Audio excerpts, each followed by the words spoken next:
Hello दोस्तों, राधे राधे। मेरी YouTube channel पर दोस्तों फिर से एक बार आपका स्वागत है। तो दिल से राधे राधे। गीता में कृष्ण कहते हैं कि मनुष्य को कभी भी अहंकार नहीं करना चाहिए। अहंकार मनुष्य से वह सब करवाता है जो उसके लिए सही नहीं है। अंत में अहंकार ही उसका विनाश का कारण बनता है। इसलिए जीवन में जितना जल्दी हो सके अपना अहंकार त्याग देना चाहिए। गीता में श्री कृष्ण कहते हैं कि किसी भी इंसान का पतन उस समय शुरू हो जाता है जब वो अपनों को गिराने की सलाह गैरों से लेना शुरू कर देता है। गीता में लिखा है, सरल व्यक्ति के साथ किया गया छल आपकी बर्बादी के सारे द्वार खोल देता है। चाहे आप कितने भी बड़े शतरंज के खिलाड़ी क्यों ना हो, लेकिन सरल व्यक्ति के साथ किए गए छल के परिणाम आपको भुगतना ही पड़ेगा। श्री कृष्ण कहते हैं कि इस धरती पर कर्मों की चपेट से ना तो कोई बचा है और ना ही बचेगा। जिसने जैसा किया है उसे वैसा ही भरना ही होगा। आज नहीं तो कल उसके कर्म उसके सामने जरूर आएंगे। श्री कृष्ण के अनुसार किसी के साथ न मिलने पर कभी भी निराश नहीं होना चाहिए, क्योंकि कोई दे या ना दे, ईश्वर हर मुश्किल घड़ी में साथ देता है।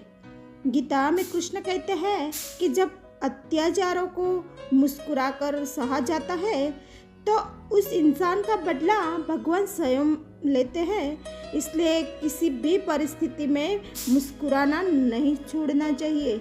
इस ग्रंथ में भगवान श्री कृष्ण द्वारा अर्जुन को दिए गए उपदेशों की पूरी श्रृंखला है, जिसमें जीवन के अर्थ को विस्तार पूर्वक बहुत ही खूबसूरत तरीके से समझाया गया है कि गीता के अनुसार करने वाले व्यक्ति जीवन में कभी असफल नहीं होता है। गीता में श्री कृष्ण के बुद्धिमान व्यक्ति की पहचान बताई है।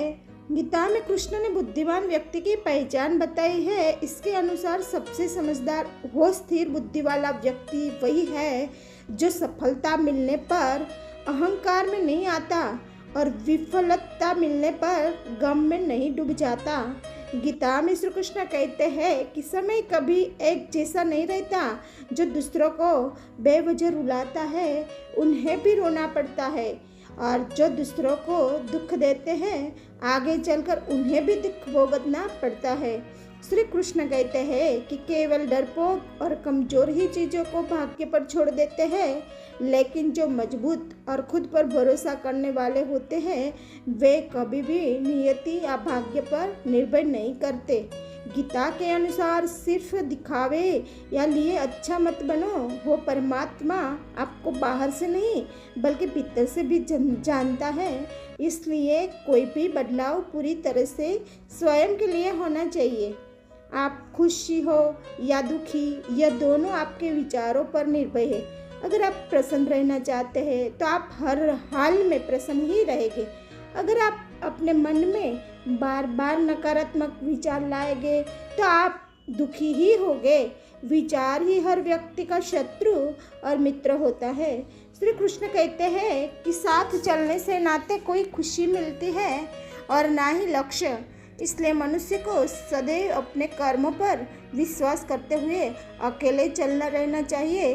गीता में श्री कृष्ण ने कर्म योग, भक्ति योग और ज्ञान योग हो कि कल्याण का प्रमुख साधन बताया है।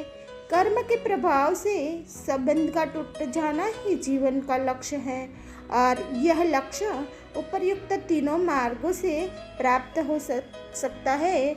और कृष्ण ने कहा है कि मनुष्य को फल की इच्छा छोड़कर कर्म पर ध्यान देना चाहिए। मनुष्य जैसा कर्म करता है और उसे फल भी उसी ही अनुरूप से मिलता है। इसलिए व्यक्ति को अच्छे कर्म करते रहना चाहिए।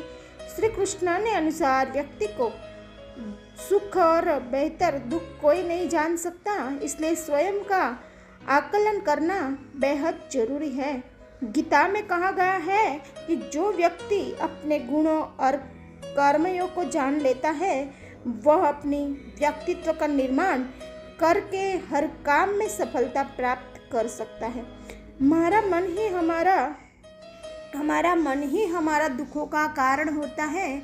ऐसे में कृष्ण ने गीता में कहा है कि जिस व्यक्ति ने अपने मन पर काबू पा लिया वह मन में पैदा होने वाली बेकार की चिंताओं और इच्छाओं से भी दूर रहता है। साथ ही व्यक्ति को अपने लक्ष्य को भी आसानी से प्राप्त कर लेता है। क्रोध में व्यक्ति नियंत्रण खो बैठता है और आवेश में आकर गलत कार्य कर लेते हैं। यहाँ तक कि कभी भी गुस्से में व्यक्ति खुद को अहित कर बैठता है। गीता में श्री कृष्ण ने बताया है कि क्रोध को दुख पर हावी नहीं होने देना चाहिए। यदि गुस्सा आए तो स्वयं को शांत रखने का प्रयास करें। ऐसे ही श्री कृष्ण ने आज के लिए आपके लिए इतना ही उपदेश भेजा है। तो दोस्तों, आज की ये वीडियो आपको अच्छी लगी हो तो चैनल को सब्सक्राइब जरूर कीजिए और लाइक कीजिए और शेयर कीजिए। दोस्तों, राधे राधे, जय श्री कृष्ण। दिल से दोस्तों, राधे राधे।